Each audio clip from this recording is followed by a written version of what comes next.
The anti-aging industry and aspiration to remain youthful has developed into a multi-billion-pound industry.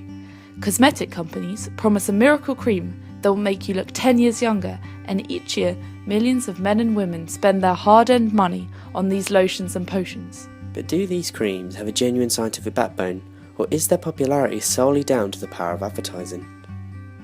Firstly, let's have a look at how our skin ages normally.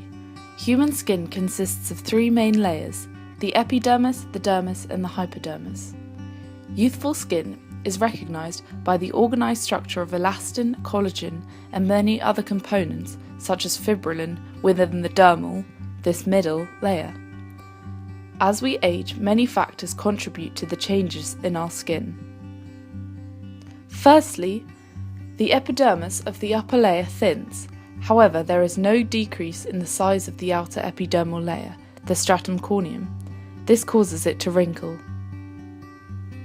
In conjunction with this, many of the essential proteins and fibres necessary for the elasticity and firmness of the skin, such as elastin, collagen, and fibrillin, decrease. This causes further ridges on the skin surface. These, in combination with skin damage from the sun, also known as photoaging, all externally reveal signs of aging. Cosmetic companies make a healthy profit through creating, marketing, and selling products they claim to slow, and in some cases, reverse the process of aging. In order for these products to be purchased, a consumer market needs to be persuaded through advertising to purchase them. One model that explains this phenomenon is the Hovland-Yale model. It argues that three main factors influence the likelihood of a person being persuaded through advertising. These factors are the source of a message, the content of the message itself, and the type of audience the message is being targeted at. When it comes to the source of a message, a credible and/or attractive individual is more likely to be successful in persuading us. There are a number of prominent public figures who endorse anti-aging products, including Sarah Jessica Parker for Garnier, Davina McCall for Garnier, Thandie Newton for Olay, and Annie McDowell for L'Oreal. We trust these sources because we relate to them personally, i.e. we see Sarah Jessica Parker as Carrie Bradshaw from Sex and the City. The message itself involves arousal. We engage more with moderate level stimuli than we do high or low level stimuli, according to the Yerkes-Dodson law.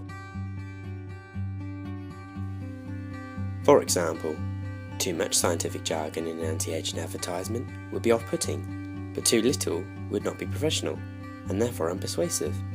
But a moderate level of scientific terminology, i.e. the usage of terms like antioxidant and pro-retinol, stimulates us, facilitating optimum retention of the message presented. The final factor, audience, concerns the impressionability of those the message has been targeted at. The more insecure an audience is about a particular topic, the more likely they are to be influenced by an advert relating to that particular topic.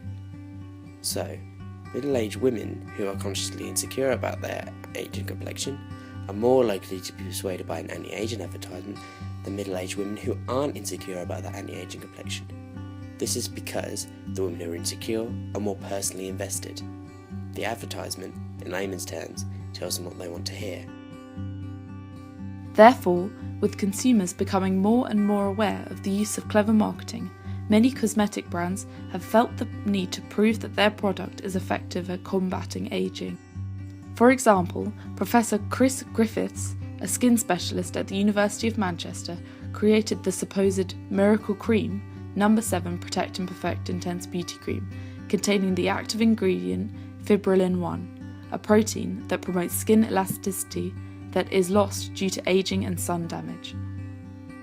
In order to prove its ingredients worked, his team set up a double-blind trial where neither the investigator nor the volunteers knew whether they were given the cream with the active ingredient, fibrillin-1, let's call this Group A, or the control cream, Group B.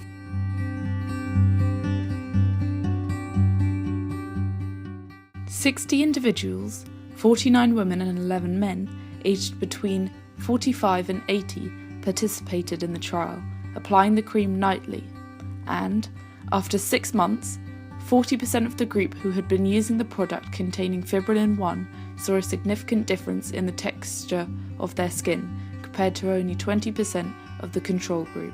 It is clear cosmetic companies spend vast amounts of money on the advertising and marketing of anti-aging cosmetics in order to persuade consumers that their products work. Many of these brands use clever psychological techniques to boost potential sales, but some also set up trials to prove their new formulas actually make a difference. This equilibrium of sales versus science makes this topic so relevant in the media today. But how necessary are these creams? Is a healthy diet and lifestyle enough to combat aging? Should we even need to be worrying about skin aging at all? Thank you for listening.